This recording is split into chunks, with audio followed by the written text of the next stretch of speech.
அழைப்பாளராக வந்திருக்கக்கூடிய ஒரு முக்கியமானவர் தான் வந்து பேச இருக்காரு. தன்னுடைய முதல் படம் மூலமா ஒரு வித்தியாசமான கதைக்களத்தை கொடுத்துட்டு தனக்குன்னு ஒரு தனி முத்திரை பதித்த ஒரு இயக்குனர் அவருன்னு சொல்லலாம். இன்னும் கூட வந்து நிறைய பேர் ஒரு கேங்ஸ்டர் டிராமா படம் வந்து பார்க்கணும் அப்படின்னா நிச்சயமா தூங்கா நகரம் படத்தை வந்து எடுத்து பார்ப்பாங்க முதல் ஆளா.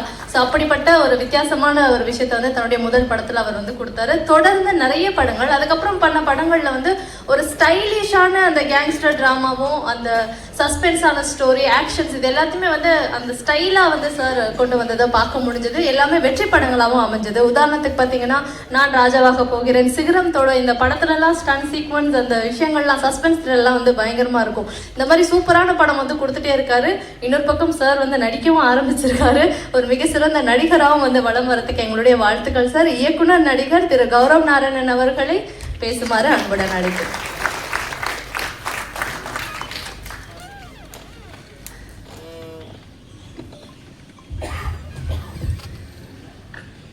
அன்பு உள்ளங்களுக்கு காலை வணக்கம். ப்ரெஸ் மீடியா பீப்புள், மேடையில் அமர்ந்திருக்கும் என் சொந்தங்களுக்கும் காலை வணக்கம். முதல்ல பாக்யராஜ் சாருக்கு நான் மிகப்பெரிய நன்றி முதல்ல சொல்லணும். இந்த விழாவுக்கு வந்ததுக்கு மட்டும் இல்லை சார், இந்த வருஷம் நேஷனல் அவார்டு ஜூரியாக சவுத்துலேருந்து நான் போயிருந்தேன். நம்ம தமிழ்நாடை ரெப்ரசன்ட் பண்ணி நேஷனல் அவார்டு ஜூரி சார் இந்த வருஷம் யங்கஸ்ட் ஜூரி, அதே எனக்கு மிகப்பெரிய பெருமை. அங்கே வந்து பார்க்கிங் படத்துக்கு வந்து திரைக்கதைக்கு வந்து பெஸ்ட்டு கொடுக்கணும்னு சொல்லி ஒரு 10 நாளாக வந்து இன்னொரு படம் அதில் பார்க்கிங். ஸோ அதில் அந்த காம்படிஷன் நடந்துகிட்டு இருந்துச்சு. அந்த காம்படிஷன் நடந்துகிட்டு இருக்கும்போது உங்களோட ஒவ்வொரு படமும் உங்களோட ஒவ்வொரு திரைக்கதையும் தான் எனக்கு உந்துகோலாக இருந்துச்சு அந்த படத்தை கொடுக்கறதுக்கு உண்டான மிக மெயினான காரணமாகவே இருந்துச்சு. ஸோ நான் அவங்ககிட்ட அங்கே இருக்கிறவங்க எல்லாருக்குமே வந்து பாக்யராஜ் சாரை தெரியும்.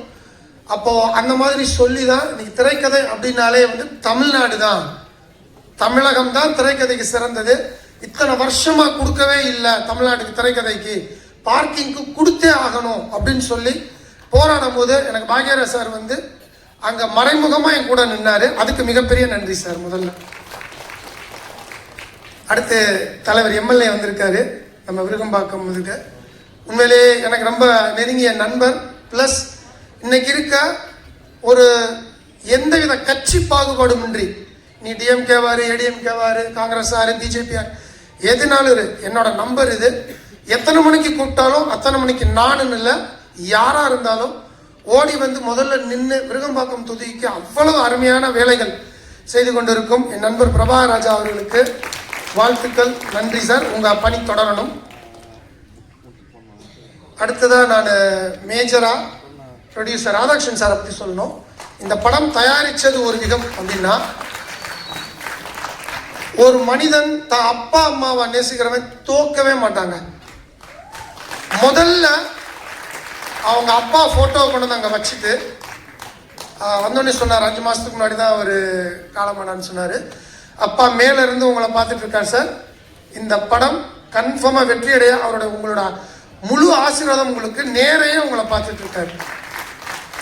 ஸோ நான் ரொம்ப அப்பா சென்டிமெண்ட்டான ஆள், அதனால் எனக்கு அது ரொம்ப டக்குன்னு எனக்கு ரொம்ப பிடிச்சிருந்துச்சு. முதல்ல ஒரு மனுஷனாக நீங்கள் ஜெயிச்சிட்டீங்க, முதல்ல ஒரு மகனாக ஜெயிச்சிட்டீங்க, ப்ரொடியூசராக கன்ஃபார்மாக ஜெயிப்பீங்க சார்.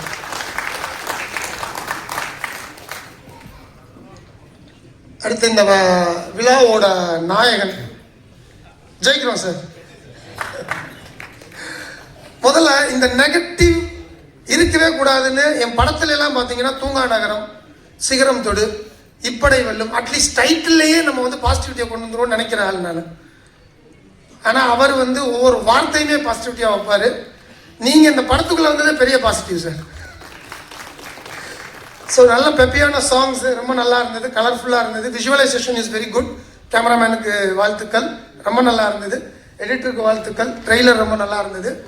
ஸோ இந்த டீம் எல்லாருக்குமே வந்து என்னோட மனமார்ந்த வாழ்த்துக்கள். இந்த டீமில் நிக்கில் திடீர்னு காண போயிட்டார், எங்கே இருக்காரு? ஓகே, என்ன ஒரு மிகப்பெரிய விஷயம் அப்படின்னா, எனக்கு தெரிஞ்சு நான் நிக்கில வந்து 15 வருஷமா பார்த்துட்டு இருக்கேன். காஸ்டியூம் சேஞ்ச் பண்ணாத ஒரே ஃபங்க்ஷன் இந்த ஃபங்க்ஷன் தாங்க. அதுவே இந்த படத்துக்கு மிகப்பெரிய பாசிட்டிவ் ஆயிடுன்னு நினைக்கிறேங்க. எழுதிக்கோங்க, 15-20 வருஷமா காஸ்டியூம் மாத்தாதான் ஒரே பிஆர்ஓ இந்த படம் தான். ஏன்னா நிர்வாகம் பொறுப்பு இல்லைன்ட்டாங்க. அதனால அவர் காஸ்டியூம் மாத்துறதுக்கு பொறுப்பு இல்லாமல் இருந்துட்டாருன்னு நினைக்கிறேன். ஸோ அவர் கலைமாமணி வாங்கியிருக்காரு, அவருக்கும் என் வாழ்த்துக்கள். அடுத்ததா ஒரு ஹாஸ்பிட்டாலிட்டியை பற்றி மெயினாக பேசி ஆகணும். ஒரு இன்விடேஷன் கொடுக்கறதுக்கு இப்போ எல்லா பேரும் உட்காந்துருக்கீங்க, சொந்தக்காரங்க வருவாங்க வீட்டில். இன்விடேஷன் கொடுக்க எத்தனை பேர் வருவாங்க? ஒரு 2, ஒரு 3, அதிகபட்சம் 4. நேற்று என் வீட்டுக்கு இன்விடேஷன் கொடுக்க வந்தாங்க, முந்தானத்து 8, 9 பேருங்க. என் ஒய்ஃபே திணறிட்டாங்க. என்னங்க இன்விடேஷன் தானே கொடுக்க வரேன்னு சொன்னாங்க அப்படின்னாங்க என்கிட்ட.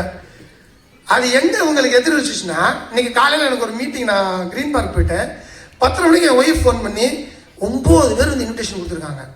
மகனை என்ன நடந்தாலும் அந்த ஃபங்க்ஷனுக்கு முதல்ல நீ போயிடணும் அப்படின்னாங்க. அந்த 9 பேருக்கு நன்றி. ஸோ ரொம்ப ஹாஸ்பிட்டாலிட்டியாக, ரொம்ப ஃபார்மலாக இல்லாமல் ரொம்ப கேஷுவலாக வந்து அன்னைக்கு they made my day. Thank you for all the 9 people who game home.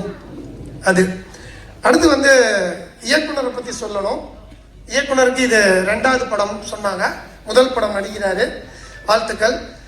முதல் படத்திலே முடிச்சு விட்டுறாதீங்க. விஜய், சிம்பு இப்படிலாம் சொல்லி முடிச்சு விட்டுறாதீங்க, மறட்டும் மெதுவாக. ராதவன் அவர்களே தெரியும் உங்களை பற்றி. அதான் சொல்லுவேன், இவரோட பையன் அவன் இல்லையா, கரெக்டாக இருக்கான். மேடைக்கு வந்தோடனே அழுகை நிப்பாட்டிட்டான், கீழே போனோடனே அழுக ஆரம்பிச்சிட்டான். ஸோ இப்பயே வந்து ஒரு ஹீரோ வீட்டில் உருவாக்கிட்டு இருக்காரு. ஃபோட்டோக்குன்னு அழுக மாட்டேங்கிறான், கீழே போய் உட்காந்துன்னா அழுகிறான். ஸோ அவனையும் டான்ஸ் சொல்லி கொடுத்து ஆக்கிடுங்க.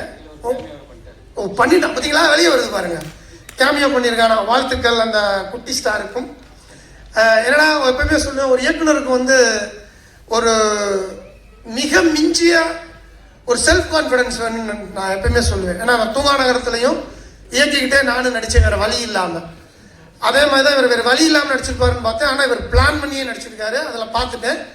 ஏன்னா இங்கே இவர் வந்து டைரக்டாக டெல்லி பாட்டிலே வந்து தமிழ்நாடுலாம் தேவையில்லை, டெல்லி பாலிடிக்ஸ் இவர். அம்பானிக்கே வந்து நாங்கள் வந்து கடன் கொடுப்போன்ட்டாரு. இல்லை அதுதான் சொல்கிறேன், டெல்லிக்கு போனால் கூட பிரச்சனை இல்லைங்க, இங்கே வந்தால் தாங்க பிரச்சனை. ஸோ அதனால் வந்து கீர்த்தீஸ்வரனுக்கும் கார்த்திக்கு வந்து நான் வந்து வாழ்த்துக்கள் சொல்கிறேன். இந்த படம் பெரிய வெற்றி அடையணும், எல்லாம் வல்ல இறைவன் அருளால் இந்த படம் ஜெயிக்கும்னு நான் முழுசாக நம்புகிறேன். இந்த ஸ்கேம் பற்றி வந்து நார்மலாக படம் எடுக்கிறது வந்து ரொம்ப கஷ்டம் ஃபஸ்ட்டு. ஏன்னா நான் சிகரம் தொடுவை பற்றி முதல்ல ஏடிஎம் ஸ்கேம் பற்றி எடுத்தேன் நான். அப்போ தான் ஏடிஎம் ஸ்கேம் வந்துட்டு இருந்தது. உங்களுக்கெல்லாம் தெரியுமான்னு தெரியல, ஒரு விசிட்டிங் கார்டு, எல்லாருமே கையில் விசிட்டிங் கார்டு வச்சுருப்பீங்க. ஒரு விசிட்டிங் கார்டை வச்சு ஒரு ஆள் 70 லட்சம் ரூபாய் ஸ்கேம் பண்ணியிருக்கானா நம்ப முடியுமா உங்களால்? ஒரு விசிட்டிங் கார்டை வச்சு 70 லட்சம் ரூபாய் ஒருத்தன் ஸ்கேம் பண்ணியிருக்கான். அவன் தான் என்னோட இன்ஸ்பிரேஷன் சிகரம் தொடு படம் எடுக்கிறதுக்கே. இதை பார்த்துட்டு என்னடா ரொம்ப புதுசாக இருக்குன்னு சொல்லிட்டு நான் என்னோட போலீஸ் ஃப்ரெண்ட்ஸ் எல்லாம் பிடிச்சி ஒரு பத்திரிக்கையாளர் மாதிரி, டைரக்டர்னு சொன்னோம்னா மீட் பண்ண மாட்டாங்க ஜெயிலுக்குள்ள, அவன் வந்து புழல் ஜெயிலில் இருக்கான். சரி ஒரு பத்திரிக்கையாளர் மாதிரி போய் அவன்கிட்ட டெய்லி பேசி காலையில் எந்திரிச்சோடனே ஜெயிலுக்கு போயிடுவேன் நான். என் ஒய்ஃப்ட்ட ஜெயிலுக்கு போயிட்டு வரேன் அப்படின்ட்டு போவேன் நான்.